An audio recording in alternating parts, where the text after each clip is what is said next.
The Boss Talk. I'm very happy to have Darie Nani here, the CEO of MTN Media from London, with us today in the show.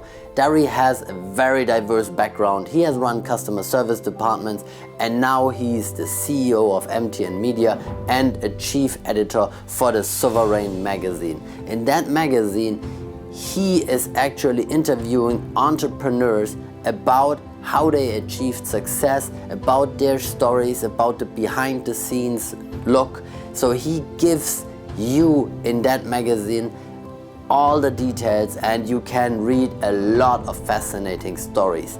It's available online, it's available in printed. They are with major airlines, they are in major hotel 5-star chains and in corporate offices as well. They have a huge reach. It's unbelievable. But the best thing is that today with the interview, he can give us like all this behind the scenes things where he's interviewing so many entrepreneurs that he really knows when it comes down to success and all these stories, like what differentiates people that achieve the success. And he's also gonna share with you how you can have the same level of success, because you have to keep in mind entrepreneurs are normal people. They just achieve something extraordinary. And I'm very happy to have Darie with us today. And now let's start with the interview.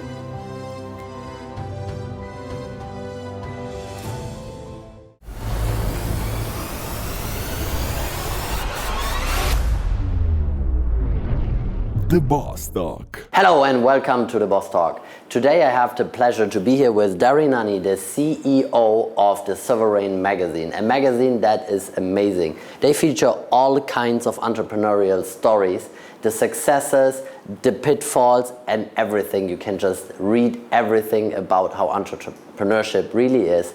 So welcome to our show. Thank you. Thank you for having me here. It's a pleasure to be here. So he flew right from London to, actually we're filming in Cyprus. You can see the beautiful scenery behind us. Yeah. And today we want to talk about success, about opportunities, about how to capitalize on them, what he learned from interviewing all of these entrepreneurs, and what you can take with you out of that in order that you can see it's actually normal people that are achieving success. Right, that's very true. So the first question which always comes to my mind is how you ended up with a magazine. I wish I had a simple, this happened and then we started the magazine, but the truth is it's one of those things that just evolved. It started with events, networking events, and we put together a magazine for the event as a way to, just make the event more interesting. And the magazine ended up being a big success at the event, and then, people asking us to do it again. So we did. And then it was a matter of, okay, we have this magazine, but, let's take it beyond the event. So It wasn't something that we planned at all. It's just something that kind of grew organically. And I think because it grew organically, that's why it's been the success it's been so far, and I hope it keeps on going. Okay, so that just shows it's like you have to start somewhere. Yeah, that's correct. Yeah. You never know really the outcome of the actions. It's kind of a little bit unpredictable, but then you just follow. Yeah, I have a friend that always says, it's the journey, not the destination, and it couldn't be any more true. Yeah, I think I know her. Being quite quick, we all know who she is. I think, it's... if you set out in business because you have this, and some people do, and, good for them if you have that clarity. But I think there's a lot of people, and probably a lot of people watching this right now, who are thinking, okay, but I don't really know what I want to do. I want to do something, but it's not visualized in my head. I don't have a plan for it. I would say, and I see this with a lot of people, that, they think they need to have all of these things in place before they get going.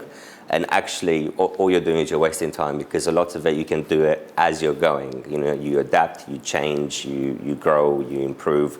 And I really think, if you're on the journey of becoming an entrepreneur, just go for it. Start making connections, start networking. See what you like, what you don't like.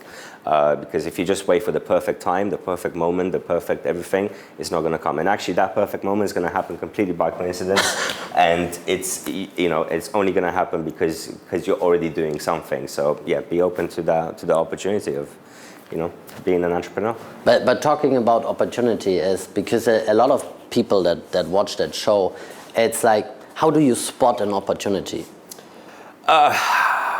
Personally. And it's different for everyone. I'm not saying you should do it this way.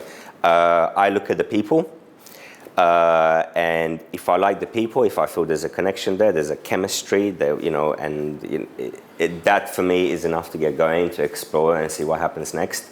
And actually, a lot of opportunities come from that, I would say. Yeah, okay, so it's like people first. People first. In our line of business, it's always people first. If you're an entrepreneur right now, whatever it is you're doing, there's a lot of other people that do something similar. Yep. So, true. What sets you apart to your customers is you. They come for you because whatever service you're providing, the truth is there's a lot of choice. So it's you, so that right there is the people connection, is the human element, right? So work on that, cherish that, improve that, and, only work with people that you feel an energy with. That makes everything a lot easier when your values align, your missions align. Yeah. It does make it easier from our own experience as well. It's there's a good book. It's called Good to Great, and it's exactly about that. It's like first who and then what. It's like if you look all of the great success stories, they follow kind of the same pattern. They find the right people, and then suddenly it just becomes easier and easier, and it's that thing that keeps them going. It's like a little magic thing that happens. You get ideas starts to bounce around, and from that, and this is the great thing. This is why you don't need to have the $1 million idea all sorted out in your head. You just need to love what you're doing. You need to be passionate about it, and you need to work with people that feel the same. And that energy, that synergy, as it would be, is what's going to make it. But if you have interviewed many entrepreneurs, I have, yeah. So it's like, how do they define success actually? Because I know everybody is defining it a little bit different. Yeah, and well, that's the whole thing about success is it's a very personal thing. So you can't have a one size fits all for success. Yep, that's some true. people's success is doing something that makes them feel fulfilled. For other people, it's completely monetary. They just want the big house, the big car, and everything else, and that's what they define as success. For me, I would say success is to feel that what I do fulfills me. I'm happy to wake up in the morning. I'm happy to go to work. I'm happy for even if it's not easy to be an entrepreneur. Don't get any ideas that you can work to your own timetable. But the truth is, you always have to work because it's just you most of the time. So I would say as long as you're enjoying it, it doesn't really feel like work, and that brings you feel fulfilled for that. You feel like you're doing something with your life that really means something to you. And that, to me, that's what success is. And a lot of the people that I interview give very similar answers to that. Okay. So I would say probably that sort of feeling of fulfillment is the main thing people are looking for. Yeah, which also makes life enjoyable. Yes. At the end, and it is really true. I mean, for everybody looking out there that wants to start the entrepreneurial journey, it's definitely worth it. Yep. At least that's my personal experience as well. But don't be fooled by that. It's going to be an easy straight line. It's like you see like all of these cartoons about success where you have like people digging for gold and giving up and stuff like that. It is like that. You have to stick to it in order to make that difference. Well, it's a few things, right? So you have to stick to it, first of all. That's very important, and that's only going to work if you truly believe that in what you do. You have to have a passion for it. So it doesn't really matter what it is, but you have to have a fire in you. When you speak about it, there has to be, people have to, and that's what people really gravitate to. And if you can show that confidence, people will just, naturally sort of be more interested in what you do. Yeah. And that brings a lot of success in itself.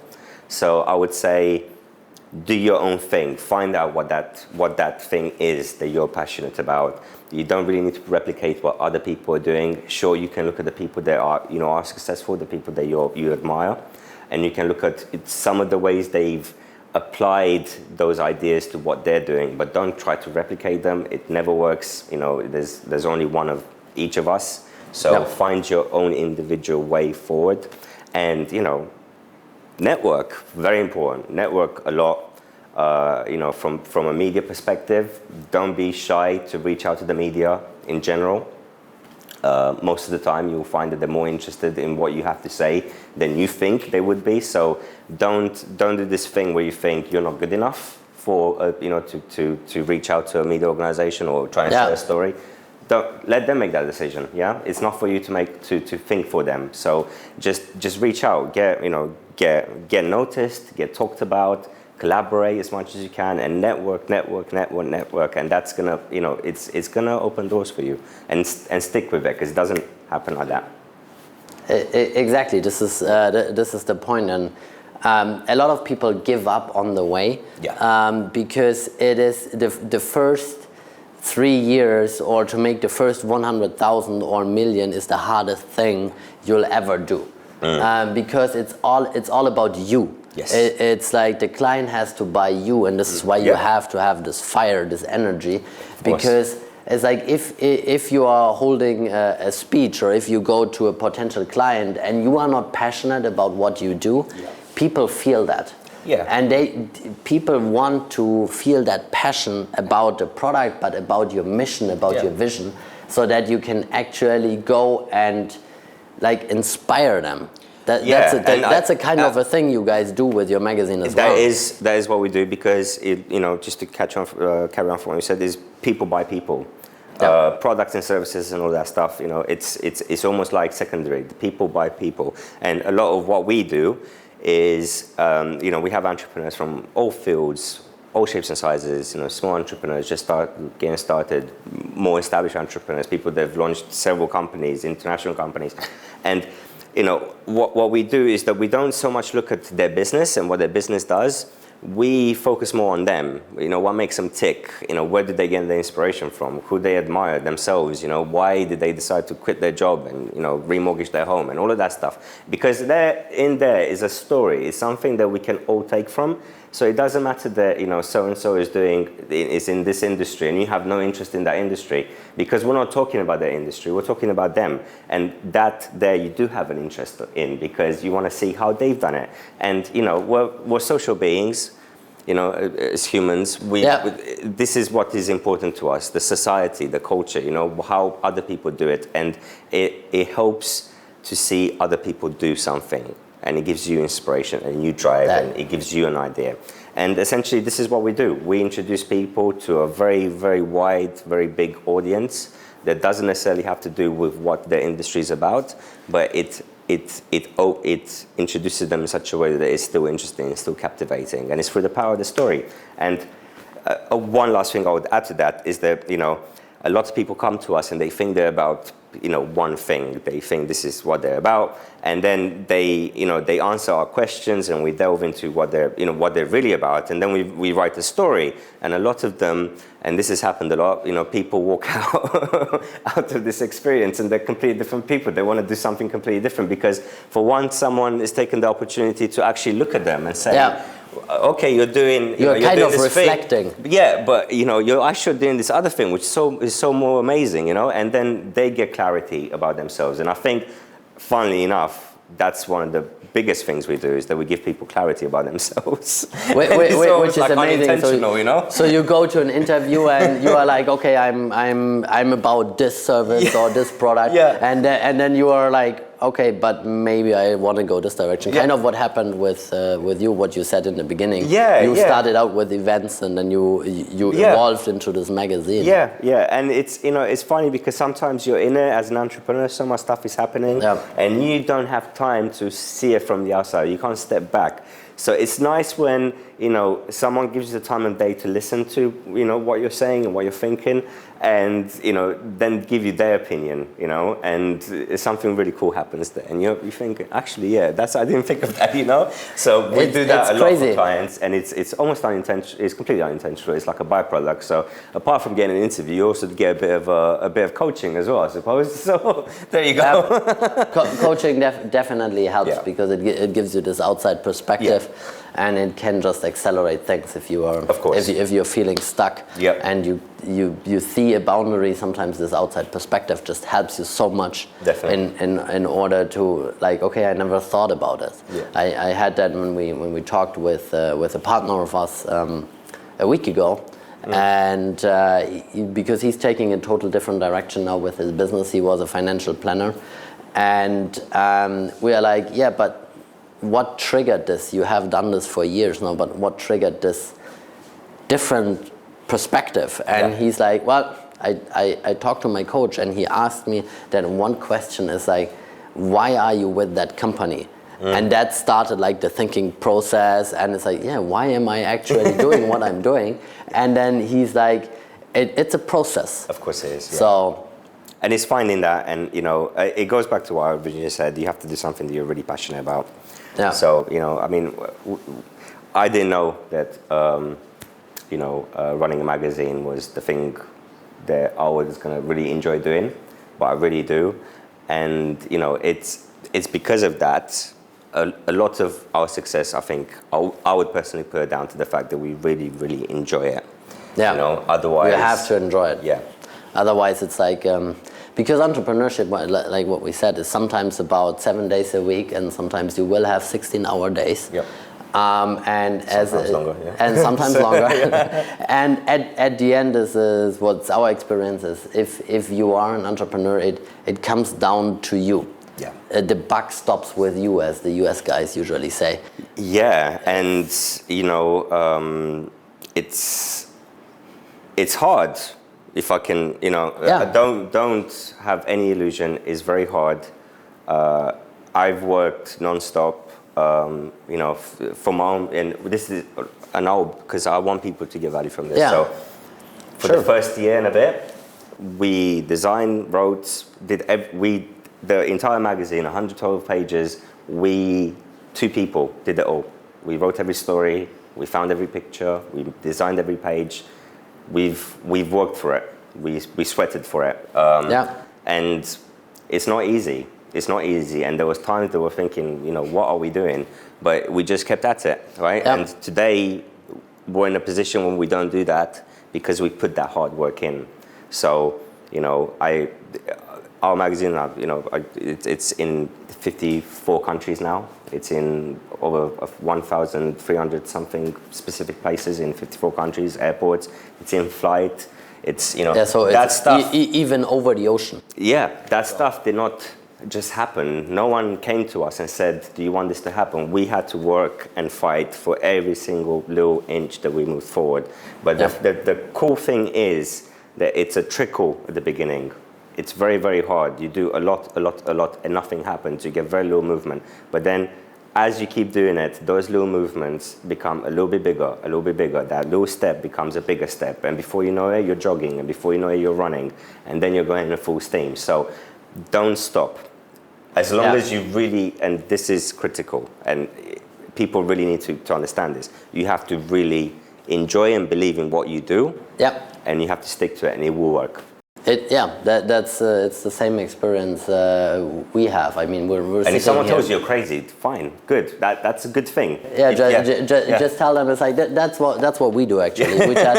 We tell people it's like you can either support us or you or please don't tell us anything. And you're gonna find this. I want to catch up. Your friends are gonna say, "Why are you doing this?" Or maybe your family members say, "Why are you doing this?" And I'm not saying cut them out of your life. That's not what I mean. But I think something happens when people change. The people that know you feel like they don't know you anymore. So they're a bit. It's not that they don't want you to be successful. It's not about that. It's just they're having troubles understanding where you're going. They're scared. And they're scared. Yeah, it's a natural reaction. And don't let that phase you. Look for more people. Find new friends. You know, keep your old friends. You can still see them, and your family members as well, and all that stuff. I'm not saying cut anyone out. No, but you don't have to. You can find more people who are more in tune with where you want to be, and the people you surround yourself with is going to be the direction that you go for. And same goes for clients. The clients that you surround yourself with is the sort of clients you're going to attract. Yeah, sometimes you have to have the courage also. If you are out there and are already an entrepreneur, you sometimes have to have the courage to fire clients. We did it in our business, clients, and it sounds hard because you are thinking like, how can I fire clients? Yeah, but if you have a client that like drains your energy, and you always have problems, like because they are paying late or they are not keeping their word. If it doesn't gel, makes life hard. Yeah. Just be makes life hard. picky. Don't be scared to be picky. No, actually it makes things easier. If you are picky on your team. But you know, we say it now in retrospect. I think at the beginning, you know, you do have to kiss some frogs, as the saying goes. But I think some or many, But you learn, but you're right. Don't be afraid to start being more assertive and saying, actually, I don't think working together would be the best fit because of X, Y, and Z, or and don't be scared to say I can't deliver the thing that you're looking for. You know. It's better to be upfront and honest about those things from the beginning. It makes it easier, and you can say it in a polite way. You don't have to be offensive. So don't be offensive and say you're fired. You just can say it's like, okay, maybe it's not a mutual benefit for everybody. 100%. Thank you very much for that interview. It felt like 5 minutes, and I'm sure it's a bit longer. I hope you guys got some value out of that. That was Darie Nani from the Sovereign magazine out of London. And my name is Jan-Marc Pican, and have a good night or a good day wherever you are, guys. Thank you. Bye. Bye-bye. Thank you. Cheers.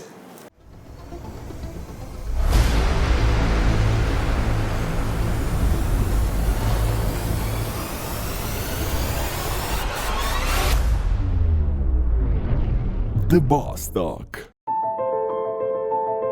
Welcome to the Boss Talk Show. Today we have a special guest. It's Maggie Bain. Maggie is born in Nigeria and raised in Scotland. She ventured to Bahamas in 1988 and arrived with a wealth of knowledge after having been trained in the United Kingdom as a registered nurse, midwife, and critical care nurse. So after more than 30 years of nursing, she decided to pursue her lifelong interest in human sexuality at Florida Sex Therapy Institute, West Palm Beach. Her unique style and natural ability to put people at ease make her a magnetic personality. This became evident when she was accepted and began to study with best-selling authors, transformational speaker, and future teacher of The Secret, Lisa Nichols. Today, the Bare Naked Coach is a JT Fox organization family member and travels sharing her message all around the world, and also she has a book, Truthfully Naked. Maggie has been featured on JT Fox Mega Success, ZNS Network, Bahamas radio station, and TV shows. So today we have opportunity to speak with Maggie. We're gonna go deep to see the problems, the challenges of today's relationship. She's gonna help thousands of people, so stay with us. It's gonna be hot because we are going bare naked.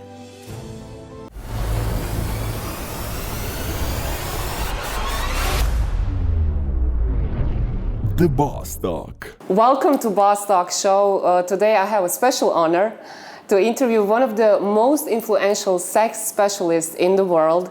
She flew all over Jersey, here on beautiful Cyprus, as you can see.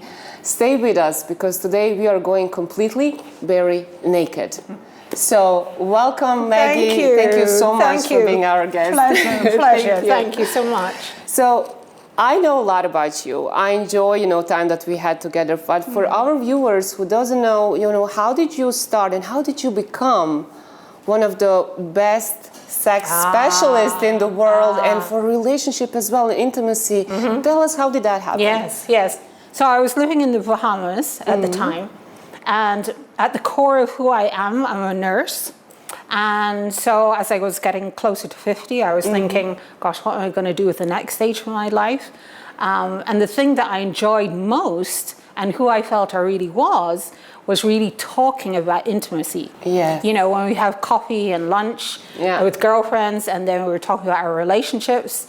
And at the end, I would always say to my friends, gosh, I'd love to be a sex therapist. And so then I thought, so I Googled and the whole research and found that I could train in Florida. So I'm Florida Board certified sex therapist. And so I started in the Bahamas and broke ground talking about slightly taboo topics. You know, a society where, you know, Christian, but things are, you know, happen and accepted, and people don't talk about it. So it's really breaking ground. Yeah, so that's what I did. You started there, but Maggie actually made a huge impact there. You were the first one.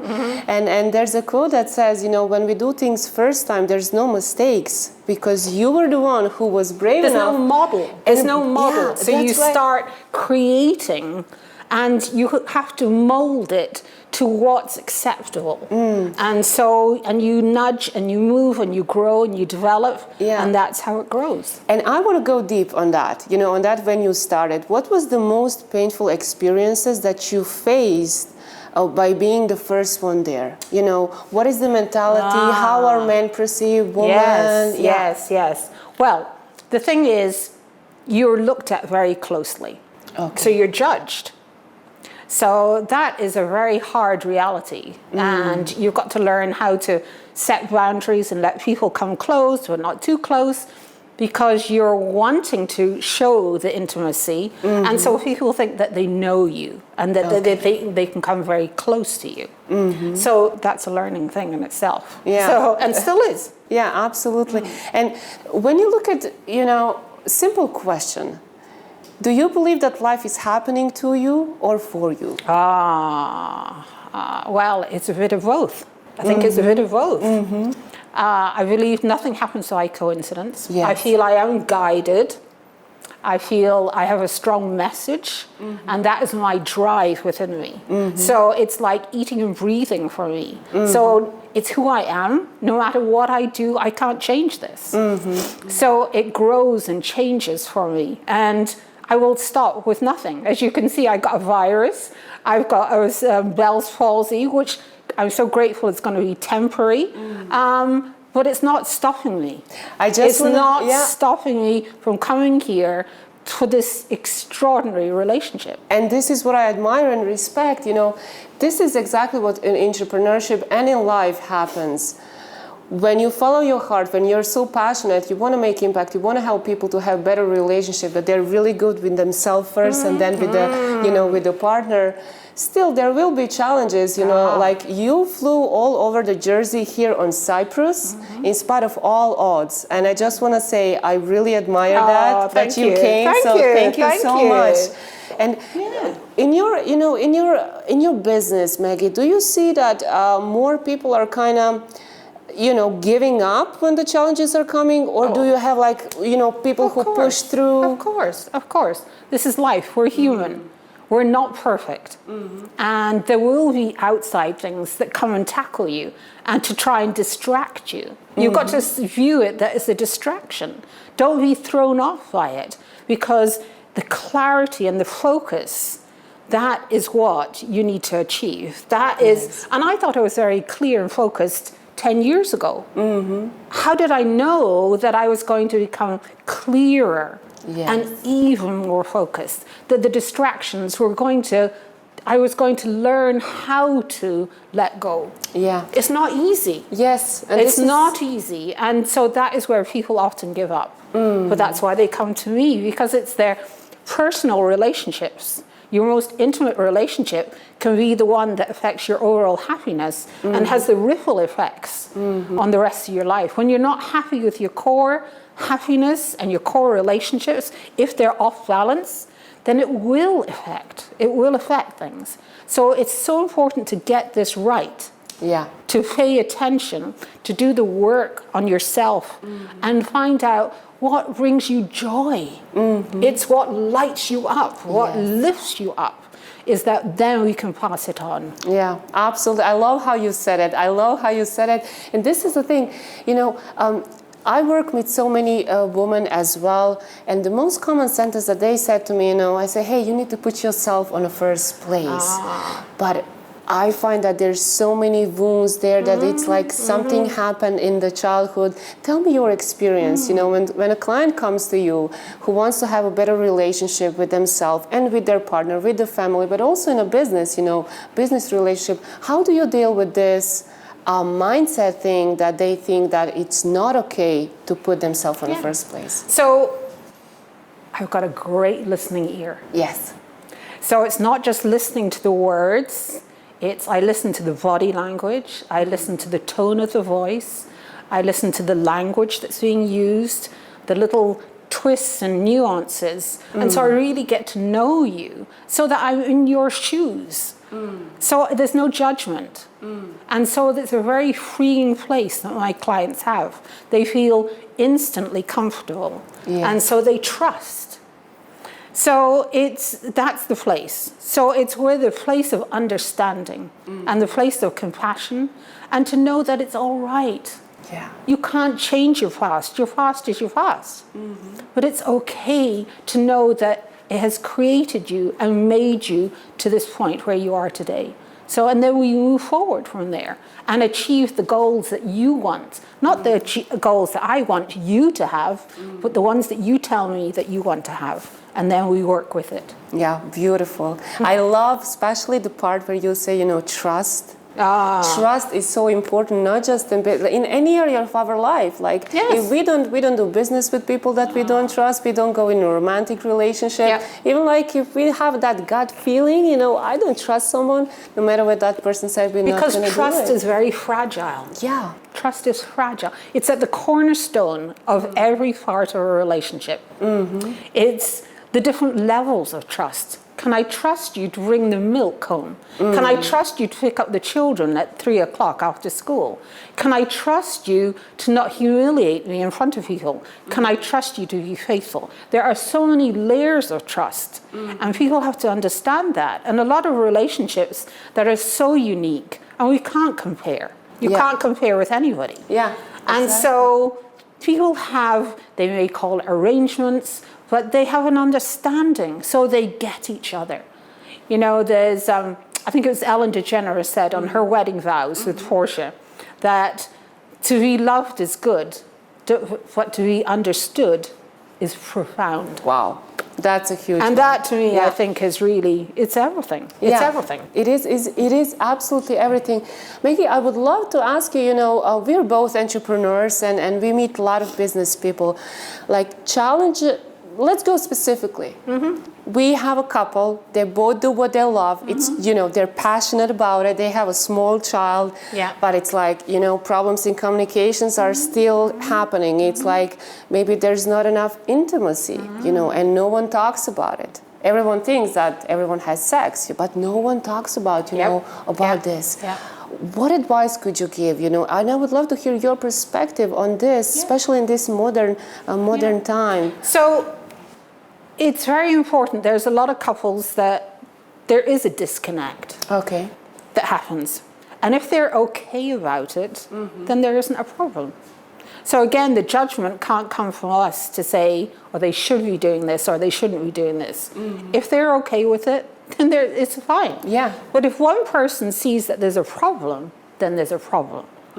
And so sometimes it can be the slightest little changes can make huge impacts. So sometimes we think, well, it's not worth trying.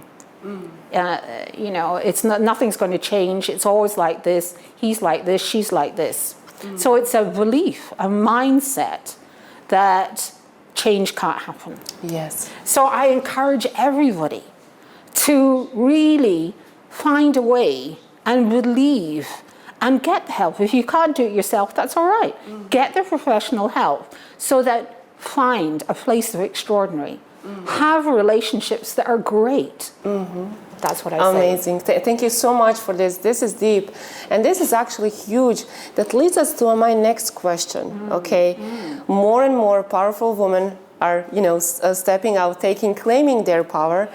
And this is what I support, you know, people as well, you know, claim that beautiful power that we have. Still from the other side, you know, when we go on a coffee and like chit-chatting with my friends, I see that men kind of are afraid of that.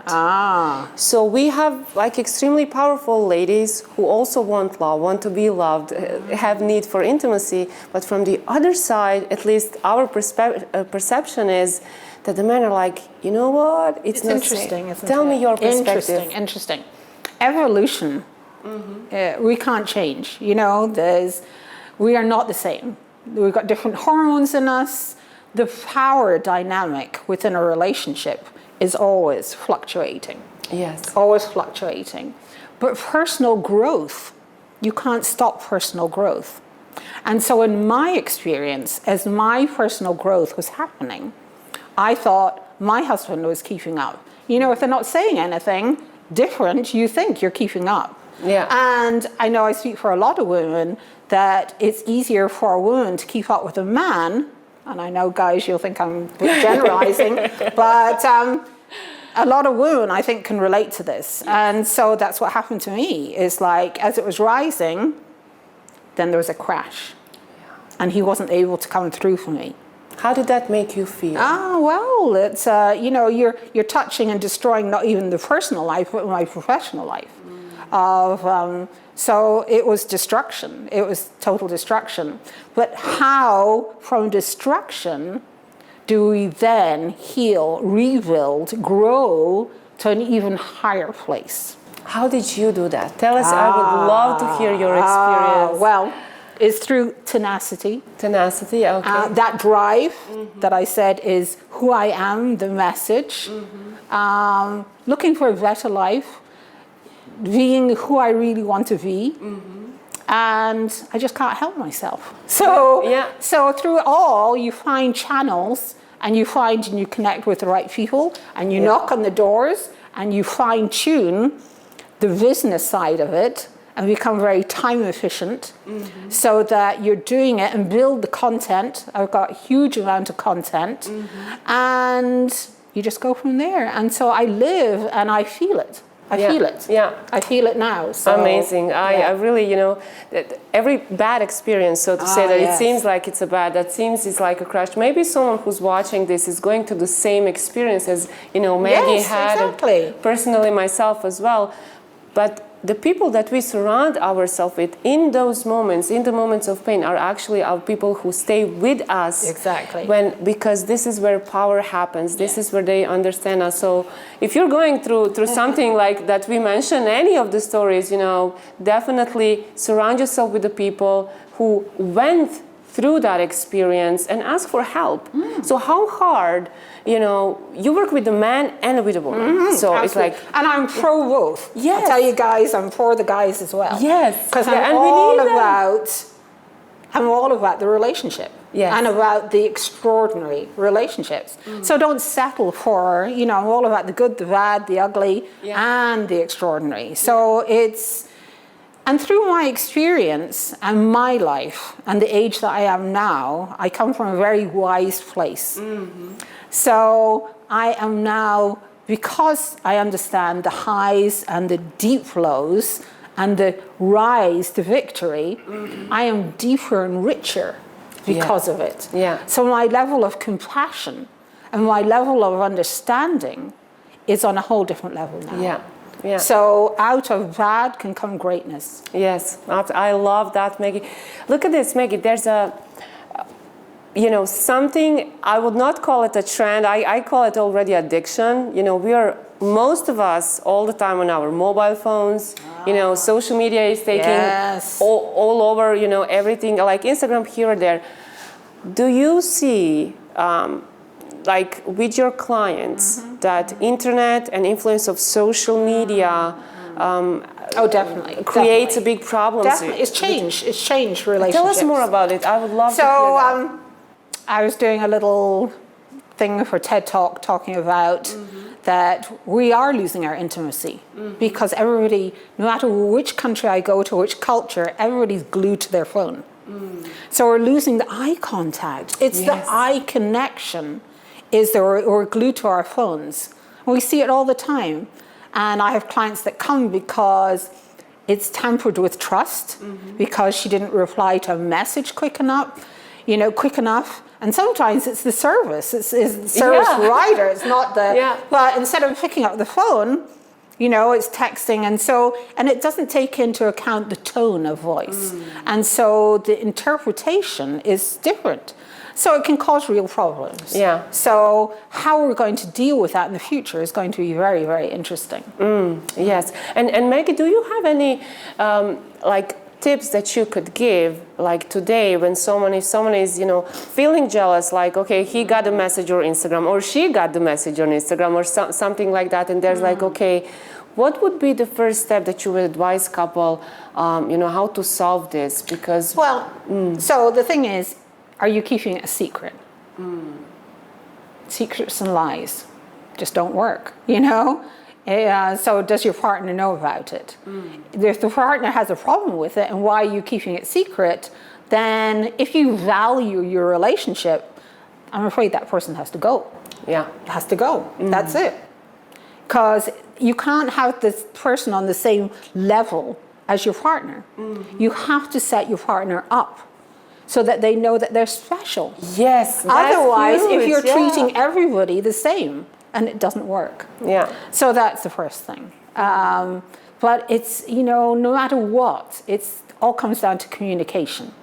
And so it's teaching people how to really communicate with each other. Yeah, how to have that quality yes, absolutely. Okay, so I want to ask you, Maggie, as well, you know, women empowerment, we ladies, we have, I would say, more open heart, and maybe we're a little bit more brave, you know, to knock on the door and say, hey, you know, I need help, especially when we come to this emotional part. But what are the challenges through your experience that men are facing this time? What are their challenges? Let's talk about this. Social pressures, and I know the guys here will be able to relate to that. There's a lot of pressure, you know, so it's for them, it's finding somebody to talk to. To be able to really talk to.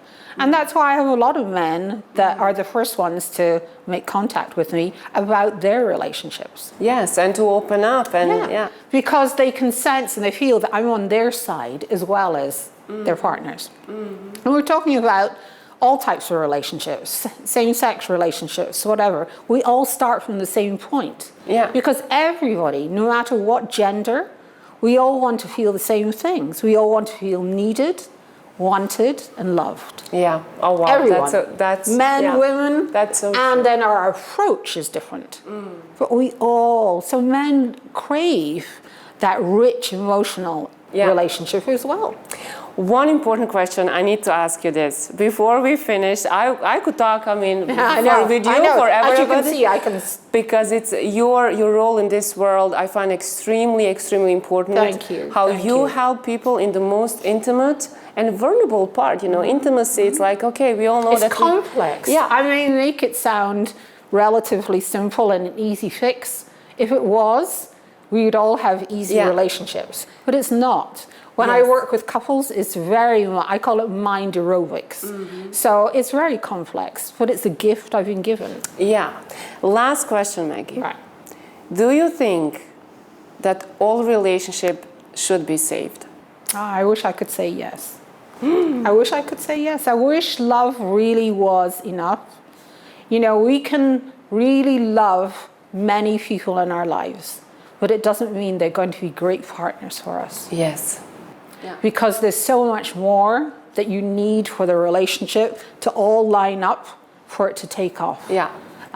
So unfortunately, unfortunately not. Yeah. And Maggie, thank you so much. And I'm testament to that. Thank you so much for this. It's a pleasure. Pleasure. Maggie has amazing programs. Reach out if you're related with anything of this and you're thinking, hey, you know what? I'm not sure who should I reach. Maggie is the person. She was also interviewed with Dr. Phil, one of the biggest authority in the industry. So Maggie, thank you so much for flying here, making an impact. Oh, it's lovely. And see you the next time. Thank you, definitely. Thank you.